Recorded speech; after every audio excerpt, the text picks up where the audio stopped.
Good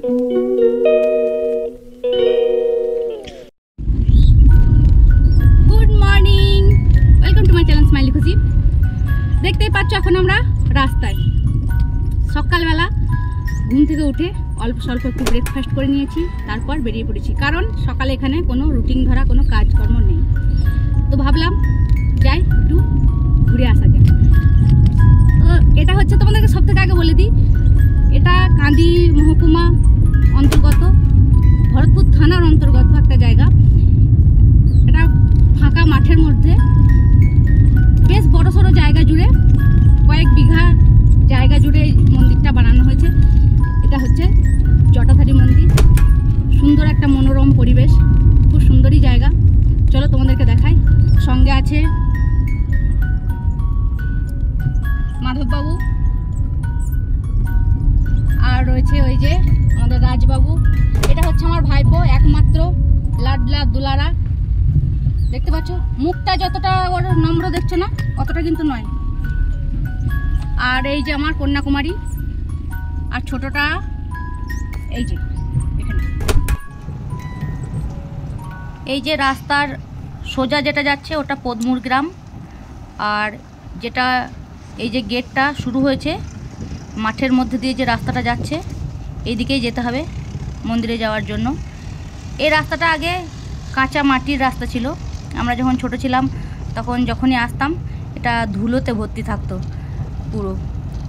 রাস্তাটা এতটা চওড়াও ছিল না, একটু সরু রাস্তা ছিল এটাতে। দুই দিকে মাঠ আর মাঝখান দিয়ে একটা সরু রাস্তা যেত।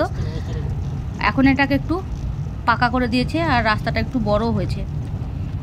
এই রাস্তার মাঝে না একটা পোলট্রির ফার্ম বানিয়েছে কেউ, কারোর জায়গা হবে হয়তো, এটা জমিটা কোনো ব্যক্তির ছিল, সে চাষবাস না করে মুরগির পোলট্রির ফার্ম বানিয়ে দিয়েছে।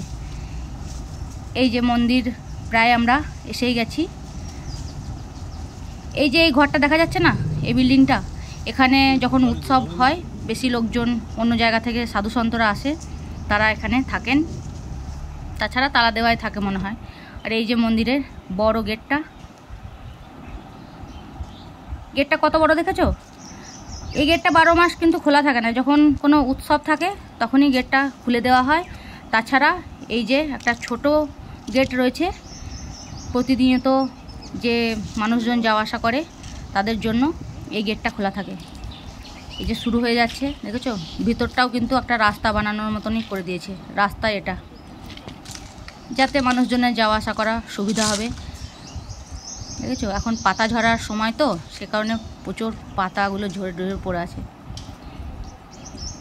এটা একটা পাকুড় গাছ, বিশাল বড় পাকুড় গাছ, এখন পাতাগুলো ঝরে ঝরে পড়ছে।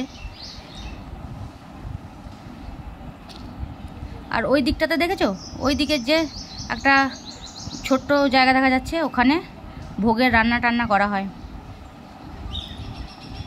প্রতিনিয়ত যে ভোগটা হয় সে সাধু সন্তদের খাবার দাবার ওটা ওখানে বানানো হয়। আর ওটা হচ্ছে গুপ্ত বৃন্দাবন, ওটা নতুন বানিয়েছে। আর এই যে এটা দেখেছো, একটা কি সুন্দর লাড্ডু গোপাল বসে আছে, দেখেছো? সুন্দর না?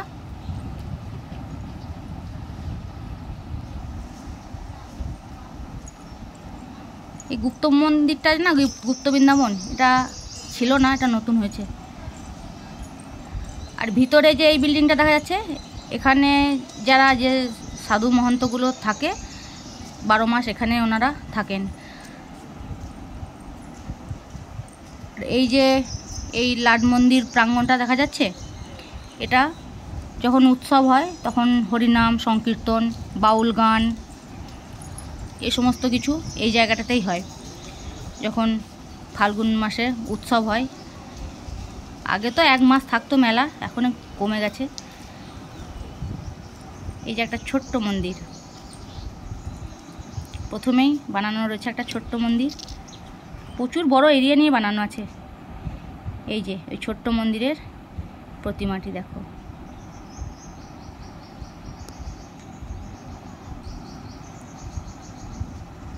মেন মন্দির কিন্তু ওই যে দেখা যাচ্ছে, ওটা হচ্ছে মেন মন্দির। ওটা যখন আমরা ছোট ছিলাম না, এই একটাই মন্দির ছিল, সর্বপ্রথম এই একটাই মন্দির ছিল। তারপর এক এক করে সমস্ত মন্দিরগুলো বানানো হয়েছে।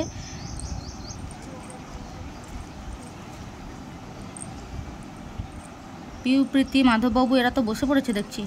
ওই যে রাজও যোগদান দিল এখানে।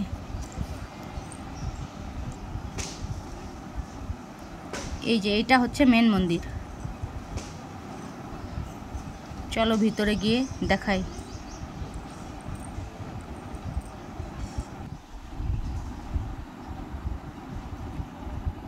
এই যে জটাধারী বাবা বসে রয়েছেন।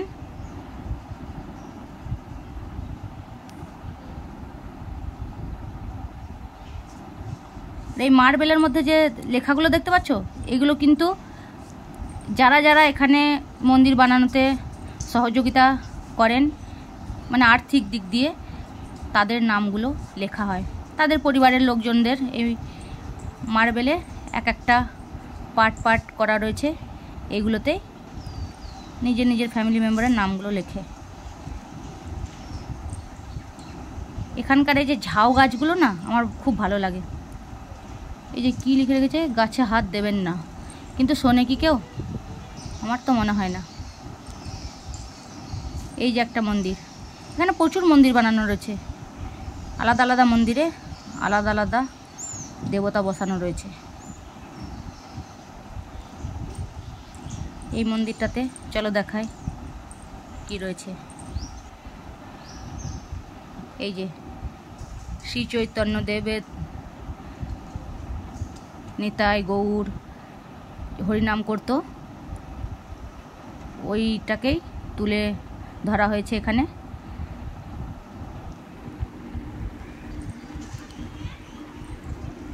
আর এই যে আর একটা মন্দির, এটা একটা অন্য মন্দির, কিন্তু এই মন্দিরের ভিতরে কি রয়েছে চলো দেখাই।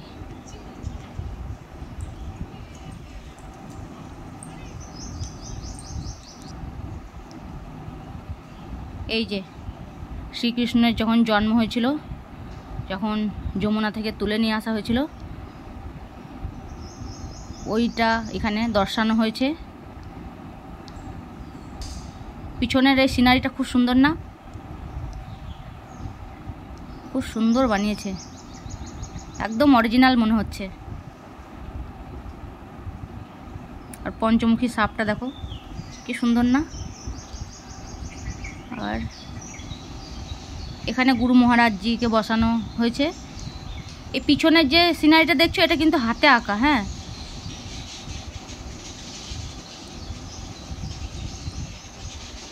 আর ওই যে দেখতে পাচ্ছ এখান দিয়ে যে এটা কিন্তু গেট না, হ্যাঁ, এখান দিয়ে যে এই লতা পাতাগুলো যাচ্ছে, ওটা দিয়ে একটা গেটের মতন বানানো হয়েছে। কিন্তু এটা কিন্তু গাছগুলোকে কি সুন্দর একটা আকৃতি দেওয়া হয়েছে না, গেটের মতো। দূর থেকে কিন্তু গেটই মনে হচ্ছে। এই যে আরো একটা মন্দির,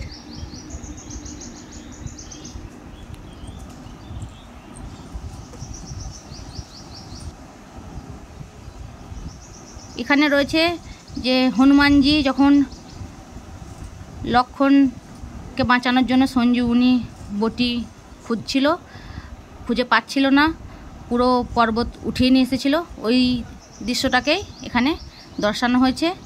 পিছনে ওই রকমই একটা সিনারি দেওয়া হয়েছে, খুব সুন্দর সিনারিটা।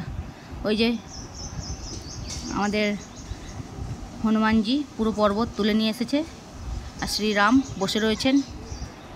এই জায়গাটা দেখেছো? এখানে আমরা যখন ছোট ছিলাম না, মায়েরা আসতো এখানে, যে বাচ্চাদের যখন শরীর টরীর খারাপ হতো তখন মানসিক করতো যে ঘোড়া দিয়ে আসবো, এখানে মাটির ঘোড়া এই গাছটার নিচে বসিয়ে দিয়ে যেত। এখনকার মায়েরাও বিশ্বাস রেখেছে এই যে, তাছাড়া এই ঘোড়াগুলো রাখা থাকতো না, এখনও দেওয়া হয় ঘোড়া।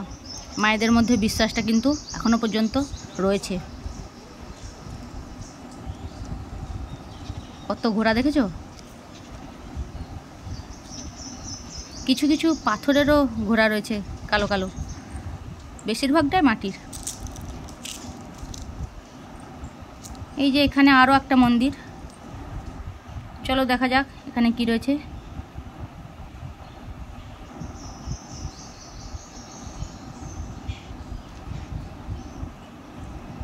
এই যে এখানটাতে দেখছো, এখানে জলের ট্যাঙ্কটা কিন্তু ছিল না, আগে একটা নলকা ছিল,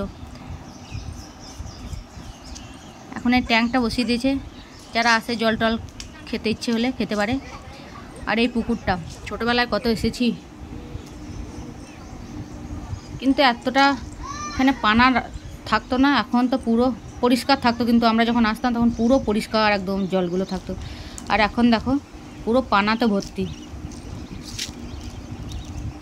আগে কিন্তু পানা থাকতো না, কি থাকতো বলো তো, পদ্ম ফুল ছিল, প্রচুর পদ্ম ফুল ছিল। পদ্মের পাতাগুলো তুলে নিয়ে যেতাম আমরা বাড়িতে ভাত খাওয়ার জন্য। ফুলগুলো তো ভালো লাগতোই, আর নেমে নেমে পাতাও তুলতাম বাড়ি নিয়ে যাওয়ার জন্য। এখন কই পদ্ম ফুল তো দেখতে পাচ্ছি না, সমস্তটাই পানাতেই ভর্তি। পানাগুলো ওঠালে জলটা বেশ পরিষ্কার থাকতো, কিন্তু পরিষ্কার নেই। ওই অল্প একটু সামনের জায়গাটুকুনি একটু পরিষ্কার আছে, মনে হয় কোনো সময় নামে। আগে এই পুকুরের জলে রান্না বান্না হতো, এখন আর হয় না মনে হয়। যদি রান্না করতো তাহলে কি আর এত নোংরা রাখতো? আর এই যে দেখছো পিছনে জাল দিয়ে ঘেরা আছে, ওই পাশের ওই দিকটাতে কিন্তু ওই উৎসব হয় যখন এখানে, তখন মেলা বসে। এগুলো তো সব মেলা বসে, প্রচুর বড় সড়ো এরিয়া। আর ঠান্ডার সময় যখন এই ডিসেম্বর, জানুয়ারি, ফেব্রুয়ারি এই সময়তে কিন্তু প্রচুর লোকজন আসে এখানে, হ্যাঁ, পিকনিক করতে। বড় সড়ো এরিয়া কি না, তো সব ওই ডিজে ফিজে নিয়ে এসে নাচানাচি করে, পিকনিক করে, বেশ এনজয় করে। আমি এক দুবার এসেছি এখানে পিকনিক করার জন্য, এখন আর আসা হয় না। বেশ ভালো লাগে। কত গাছ দেখেছো, সেই কারণে এই জায়গাগুলো ছায়া আছে। আর ওই দিকটাতে না পার্ক বানানো রয়েছে, আগে ছিল না, এখন নতুন করে করেছে। ওই দিকেও মন্দির রয়েছে, কিন্তু পরে দেখাচ্ছি। আগে দেখি আমাদের এই পিউ, প্রীতি আর রাজ এই পার্কের মধ্যে চলে গেছে। এই যে দেখেছো পার্কের মধ্যে একটা জিনিস কি, যারা আসবে তাদের বসার জন্য কিন্তু বসারও ব্যবস্থা আছে, খুব সুন্দর। অনেকগুলো বানিয়ে রেখেছে বসার জন্য। বিকেলে যখন কেউ আসবে তখন বসতে পারবে ছাওয়ার সময়। কিন্তু এখন তো রোদ, এখন বসা যাবে না, বাপরে বাপ, রোদ হয়ে গেছে। এই তোরা ওখানে চাপলি, ওটা গরম না?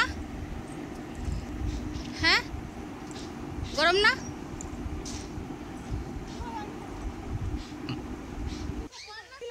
আগে রাজ কর, তারপরে পিউ। দেখি দেখি দেখি, ব্যাস এবার পিউ আয়।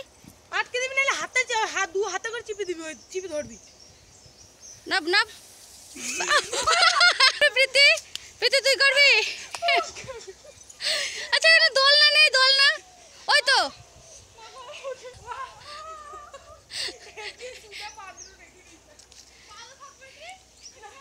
রোদের মধ্যে এগুলোতে তো প্রচন্ড রোদ রে, পুরো সব গরম হয়ে গেছে। এই দোলনার মধ্যে চাপ না। ও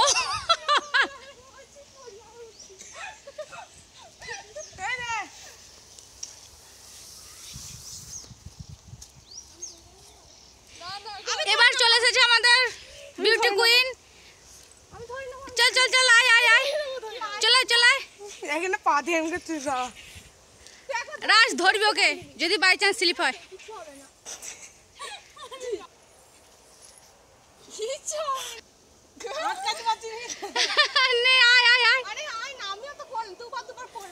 চলাই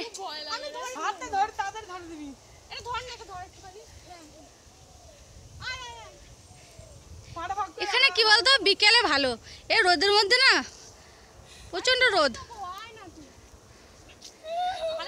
নেমে যান, ওরা নামলো তো নাকি?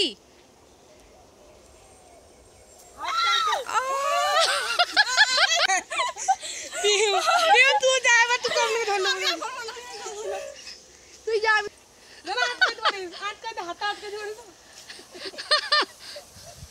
হ্যাঁ এই তো, এখানে প্রচন্ড রোদ বাবা, আমি তো চললাম, তোরা আয়।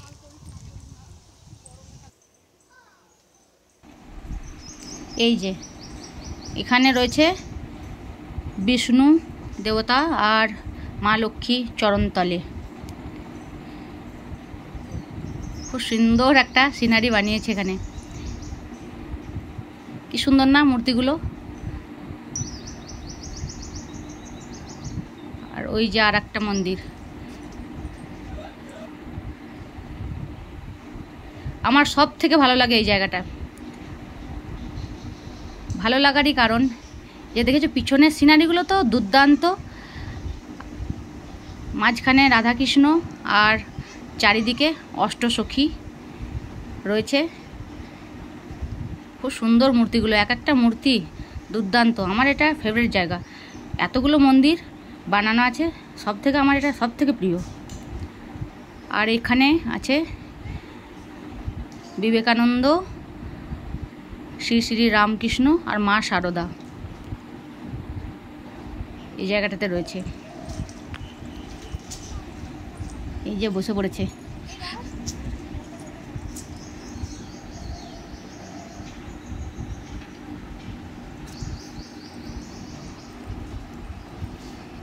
মাধববাবু আর ঘুরতে পারছে না, বসেই পড়েছে।